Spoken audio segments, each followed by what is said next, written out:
कि यार तुम लोग कहते हो कि सांप का दर्शन हुआ है। सांप का असली दर्शन कब होता है? सांप देखना उसका दर्शन करना नहीं है। सांप का असली दर्शन तब हुआ अगर वो सांप काट ले, जहर उतर जाए, तो ना सांप का असली दर्शन हुआ। महादेव का असली दर्शन कैसे होगा? जब महादेव के लिए मेरा मन भाव से भर जाए और मेरे मन के, मेरी चेतना के स्तर पे वो महादेव उतर जाए, तब ना असली दर्शन हुआ। तो इसके लिए हम लोग पूरी कोशिश करेंगे कि इस काम को हम लोग करते रहें, और दुनिया के लिए, सबके लिए करते हैं हम लोग। अपने घर परिवार के लिए काम करते हैं कि नहीं? जो अपने हैं उनके लिए करते हैं ना। तो महादेव भी तो अपना है। महादेव के कारण ही ये सारे लोग अपने हैं मेरे। अगर महादेव ना हो तो ये कोई अपना नहीं है यहाँ। कि शिव नहीं तो कोई नहीं, क्या उमा के जैसा है कि वर हो शंभु नहीं तो रहूं कुंवारी, वरण होगा तो सिर्फ शिव का, नहीं तो किसी का नहीं होगा। क्या ऐसी भक्ति है? अगर है तब भी शिव के लिए है आप, और नहीं भी है अगर, तो ये रास्ता बहुत सरल है कि गुरु मान लीजिए, तू गुरु बनाना हो जेकर देहल चोला बा, दुनिया का भी कह के देवे वाला भोला बा। तो दुनिया क्या देती हमको? दुनिया तो कभी प्रेम देती है, कभी अपमान करती है, कभी अपना बनाती है, कभी पराया कर देती है। लेकिन महादेव तो ऐसा नहीं करते। वो एक बार अपने हो जाते हैं तो हमेशा अपने ही रहते हैं। तो शिव की पूजा और शिव की चर्चा में, दोनों में बड़ा भारी अंतर है। लेकिन शिव की चर्चा आपके मेरे मन में धीरे धीरे शिव के विचार को, उन्हीं के भाव को, उन्हीं के प्रेम को, उन्हीं की भक्ति को गहरा करता चला जाता है। और साहब महेंद्रानंद जी ने कहा है कि शिव की शिष्यता में एक ही चीज अनिवार्य है। क्या? शिष्यानुभूति पढ़ी है आपने?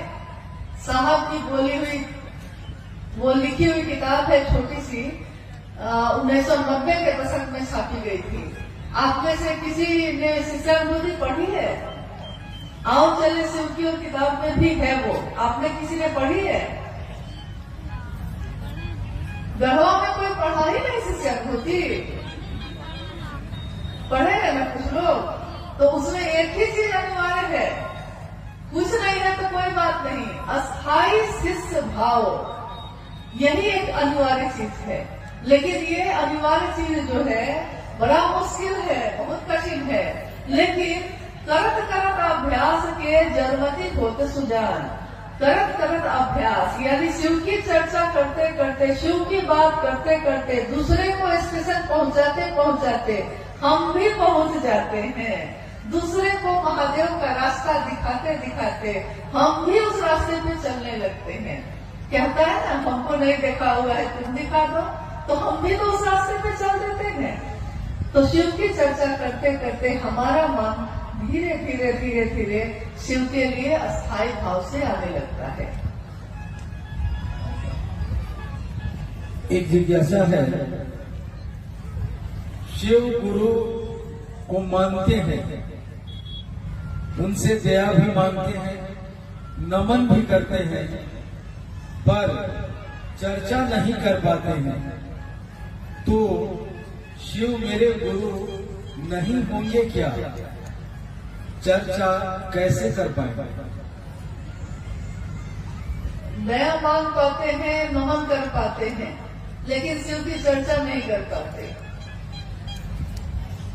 शिव से दया मांगना, अगर आपने पहला सूत्र ठीक से कर लिया है तो ये हो ही नहीं सकता है कि आप चुप बैठिएगा, क्योंकि उसके बाद तो आप जो बोलना शुरू करते हैं।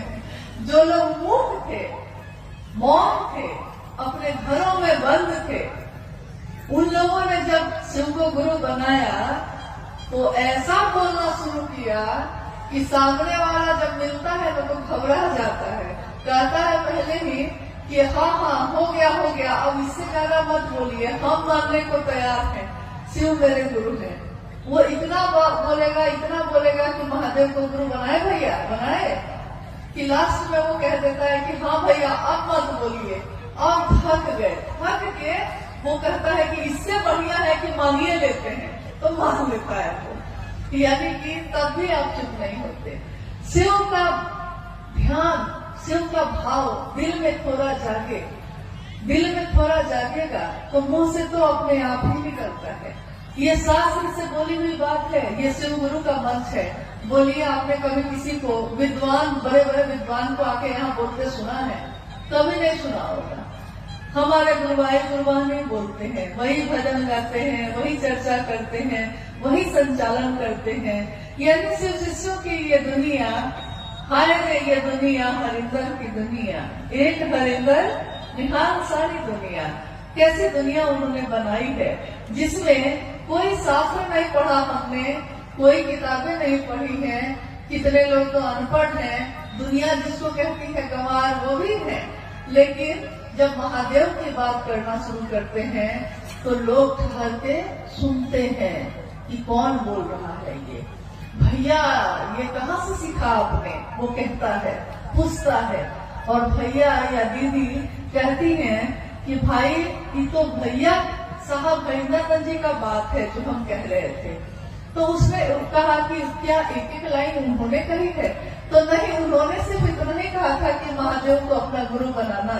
लेकिन जब अपना बना लिए है ना, तो हृदय में भाव अपने आप ही जगता है और मुंह से आवाज भी, शब्द भी, वाक्य भी अपने आप ही निकलने लगते हैं। यानी कि महादेव का ध्यान थोड़ा सा हो जाए, थोड़ा सा भाव हृदय में जग जाए तो चर्चा तो आप खुद ही करने लगते हैं, फिर आप रुकिएगा ही नहीं। इसलिए महादेव से दया जो आप कह रही हैं कि हम मांगते हैं, उसको सचमुच में मांगिए। इसके लिए मांगिए कि महादेव आपका काम मुझसे हो सके, इसके लिए मांगिए। बाकी तो उनकी दया से ही सब कुछ हो जाता है। आप खुद सोचिए, साहब के जीवन में, अभी आपने थोड़ी देर पहले सुना, शिव की शिष्यता की पृष्ठभूमि, व्याप्ति, प्रयोजन, यानी साहब के जीवन की घटनाओं के बारे में आपने सुना। साहब के जीवन में 1974 में उन्होंने शिव को गुरु माना, 1975 में नमः शिवाय मंत्र आया, 1986 में आकाशवाणी हुई थी जिसमें आवाज आई कि तुम जो करते हो दूसरे को करने को नहीं कहते। और उसके बाद, इस घटना के बाद से साहब दूसरों से भी कहने लगे। हालांकि 1982 से उन्होंने शिव की बात शुरू कर दी थी, लेकिन 1986 के बाद से ये बात बहुत रफ्तार से होने लगी। लेकिन पहला सूत्र क्या है? क्योंकि कहा जाता है कि गुरु का आदेश शिष्य के जीवन का आधार होता है।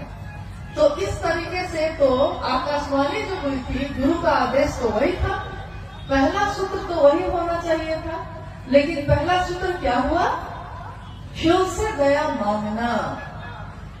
यानी शिव से दया मांगना।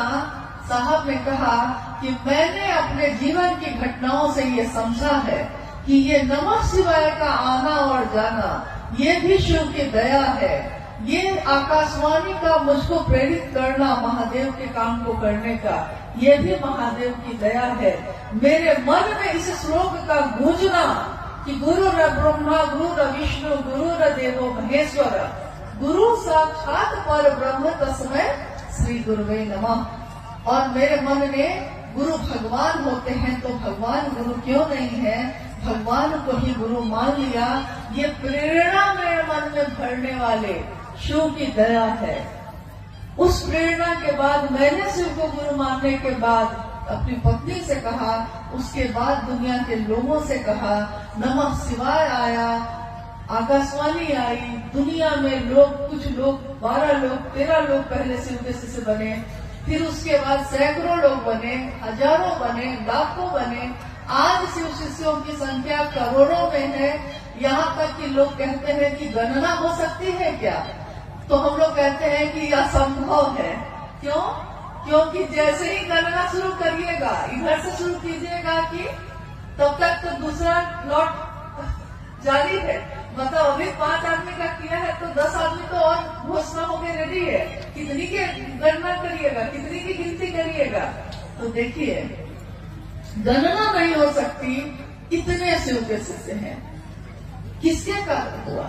तो पहले सूत्र में साहब ने कहा कि शिव की दया के बिना यहाँ कुछ भी नहीं हो सकता, यहाँ करने जैसा कुछ भी नहीं है, मात्र महादेव की दया ही करने लायक है।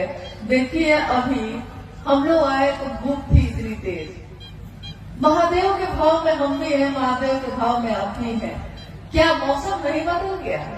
कब हवा ठंडी हुई आपको पता भी नहीं चला, आपका ध्यान भी नहीं गया। इससे पहले बहुत गर्मी थी। तो मौसम बदलते हैं, भाव बदलते हैं, मन बदल जाता है, गलतफहमी खुशफहमी में बदल जाती है, कुछ भी हो सकता है यहाँ। तो महादेव की दया से सब कुछ हो सकता है। तो पहले सूत्र में साहब ने कहा कि महादेव की दया ही शिष्य के जीवन की शुरुआत करता है।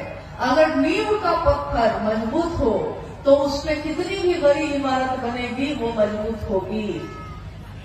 नींव का पत्थर यानी कि घर जब हम बनाते हैं तो घर बनाते समय नीचे नींव बनाते हैं, तो नींव बहुत मजबूत बनाते हैं, क्योंकि हम कहते हैं कि नींव मजबूत होगा तब ना दीवार भी मजबूत होगी।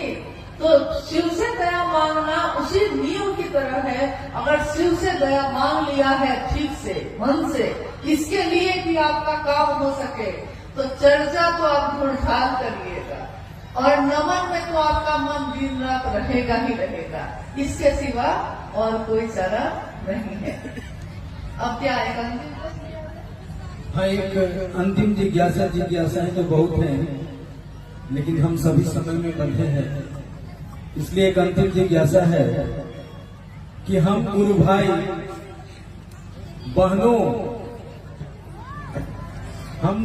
गुरु बहनों के जीवन में महाशिवरात्रि का क्या महत्व है? हम लोग महाशिवरात्रि क्यों मनाते हैं? हम सभी गुरु भाई गुरु बहन यानी शिव के शिष्य, हम सभी गुरु भाई गुरु बहनों के जीवन में महाशिवरात्रि का क्या महत्व है? हम महाशिवरात्रि क्यों मनाते हैं?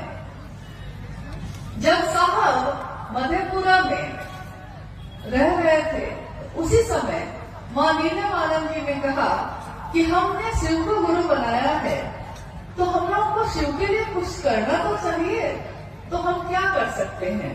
और कमरे में कुछ लोगों के साथ शिव चर्चा शुरू हो चुकी थी। तो साहब ने कहा कि भाई क्या किया जाए बताओ। मां नीलम ने कहा कि शिवरात्रि का आगमन हो रहा है, क्यों नहीं हम सभी जो कुछ गुरु भाई गुरु बहन हैं हम मिलकर शिवरात्रि का आयोजन करें। तो साहब ने कहा कि ठीक है किया जाए, लेकिन उस समय ज्यादातर जगहों पे हरे रामा हरे कृष्णा का बोल चलता था।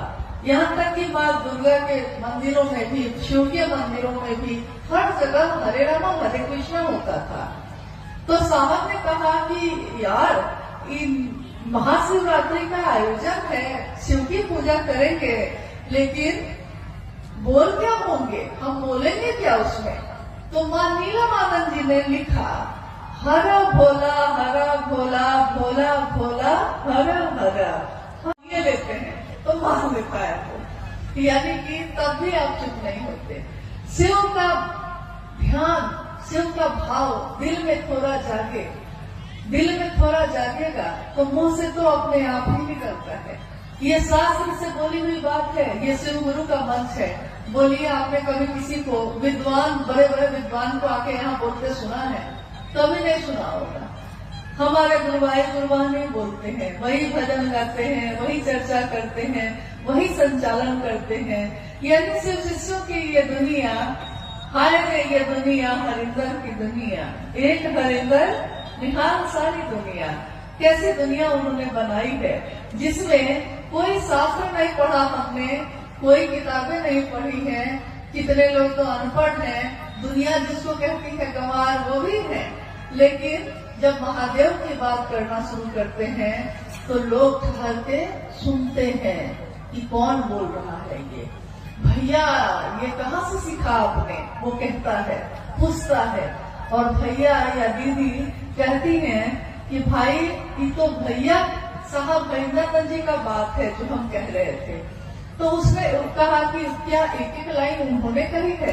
तो नहीं, उन्होंने सिर्फ इतना नहीं कहा था कि महादेव को अपना गुरु बनाना, लेकिन जब अपना बना लिए है ना, तो हृदय में भाव अपने आप ही जगता है और मुंह से आवाज भी, शब्द भी, वाक्य भी अपने आप ही निकलने लगते हैं। यानी कि महादेव का ध्यान थोड़ा सा हो जाए, थोड़ा सा भाव हृदय में जग जाए, तो चर्चा तो आप खुद ही करने लगते हैं, फिर आप रुकिएगा ही नहीं। इसलिए महादेव से दया जो आप कह रही हैं कि हम मांगते हैं, उसको सचमुच में मांगिए। इसके लिए मांगिए कि महादेव आपका काम हो सके, इसके लिए मांगिए। बाकी तो उनकी दया से ही सब कुछ हो जाता है।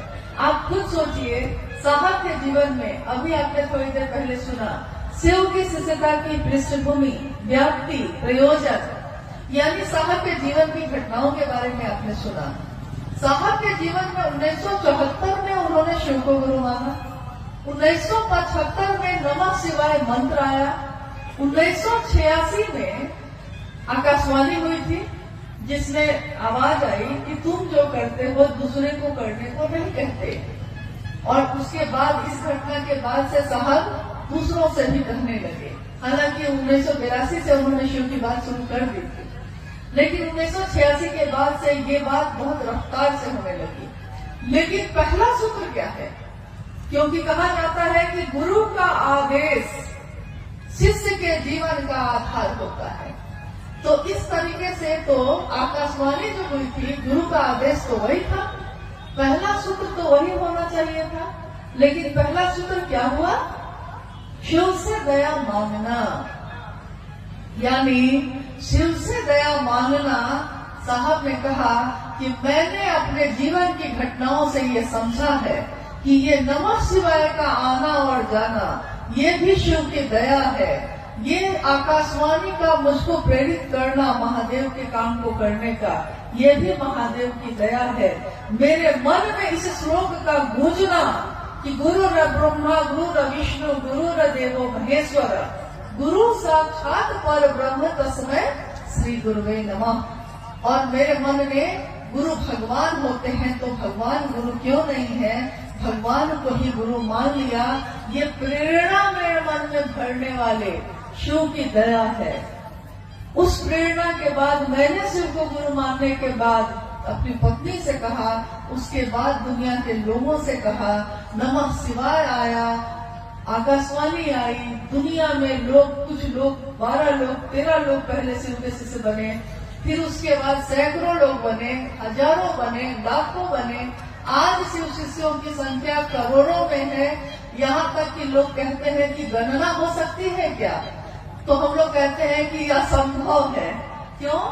क्योंकि जैसे ही गणना शुरू करिएगा, इधर से शुरू कीजिएगा कि तब तक तो दूसरा लॉट जारी है।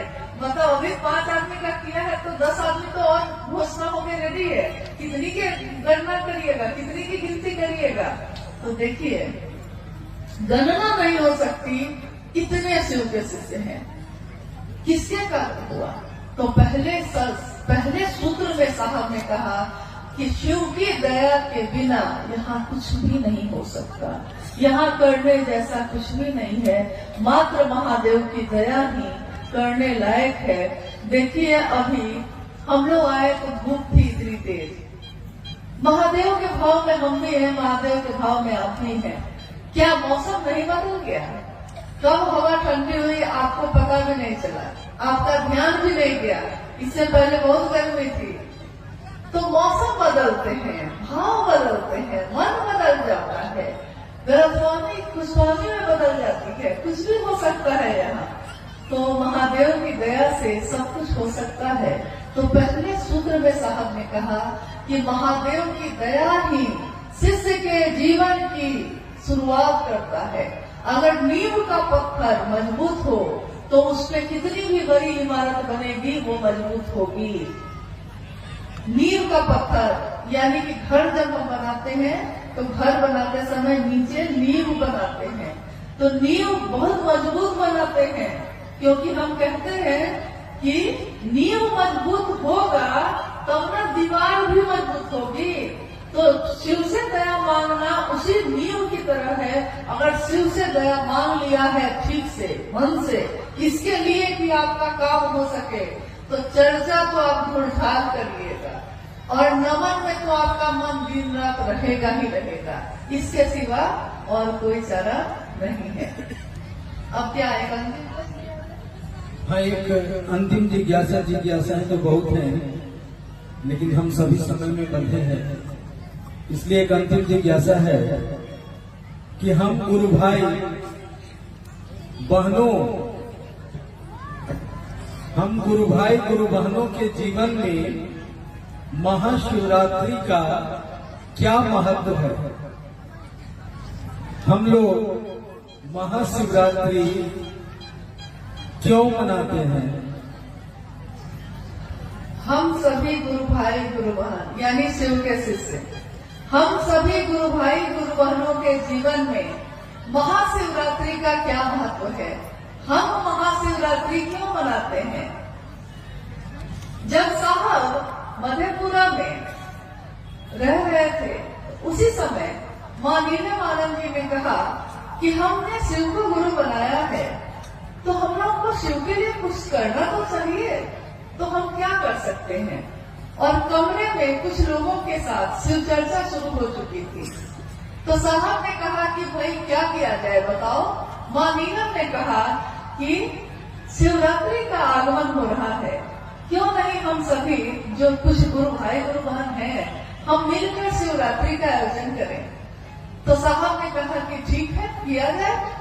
लेकिन उस समय ज्यादातर जगहों पे हरे रामा हरे कृष्णा का बोल चलता था।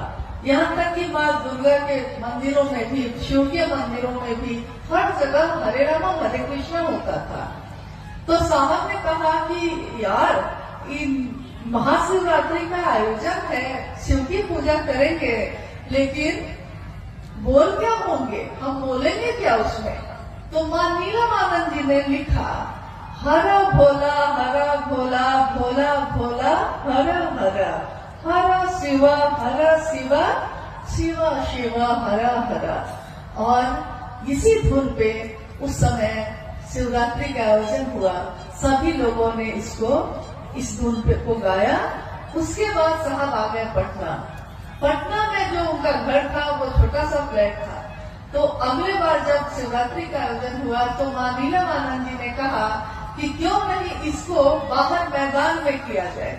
तो फिर उन्होंने इस आयोजन को जो सामने ऑफिसर्स फ्लैट के सामने मैदान था उसमें किया, और उसी में जो छोटा सा माइक लगा हुआ था हरा बोला करने के लिए, जब कुछ देर का हरा बोला हो गया तो उस समय हरा बोला की समाप्ति के बाद उसी माइक से साहब ने जो लोग वहां जमा थे उन लोगों के बीच शिव की चर्चा की।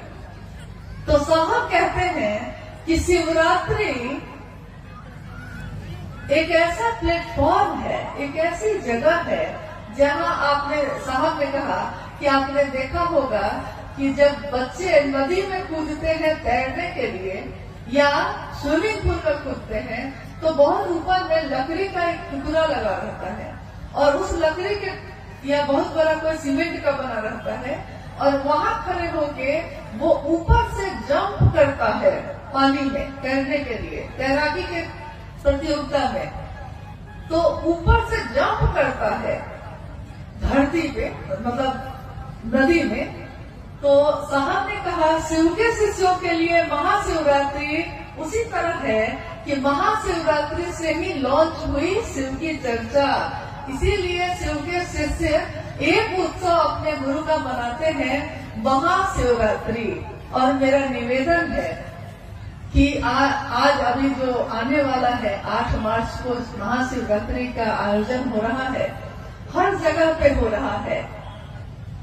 मेरा निवेदन है कि 8 मार्च को जो महाशिवरात्रि है उसमें आप अपने सामूहिक रूप से जहां भी आप करना चाहते हैं जरूर करिए, लेकिन अपने घर को लौटिए जब, तो कम से कम 1.25 घंटे अपने घर के लोगों के साथ भी इसको करने की कोशिश करिए।